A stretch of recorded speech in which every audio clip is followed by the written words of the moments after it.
During the time of Baha'u'llah's exile in the prison city of Akka, the chief official of Akka was an individual by the name of Sheikh Mahmud. Enraged at the presence in his city of these enemies of God and Islam, he decided that he must take action as a leader of the people. Determined to find and kill Baha'u'llah himself, Sheikh Mahmud hid a weapon under his cloak, then made his way to the citadel and demanded entry. The guards could not refuse such a prominent person, so he was admitted. He asked to see Baha'u'llah, whose cell lay at the top of a flight of stairs. An attendant went upstairs to seek permission for the sheikh to enter Baha'u'llah's presence.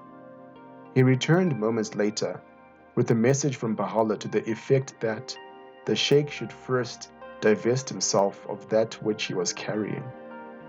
This really astonished the sheikh, but it did not change his heart. He later made another attempt, this time intending to kill Baha'u'llah with his own hands. The response from Baha'u'llah this time was that he should first purify his heart. The sheikh was stunned. Who is this man, he asked himself, who knows the secrets of hearts? He could not bring himself to enter Baha'u'llah's presence that day.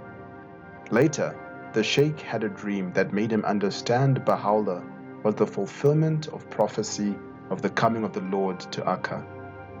Upon his third attempt to visit Baha'u'llah, he was a changed man and was taken to Baha'u'llah's chamber. There and then he threw himself at Baha'u'llah's feet and declared his belief in him. The sheikh remained a staunch Baha'i from that day forward. Many high officials came to know and admire both Baha'u'llah and Abdu'l-Baha. The governor became so enamored that he begged Baha'u'llah for the honor of performing some service for him. Baha'u'llah advised him to repair the city's ancient aqueduct, which had fallen into disrepair.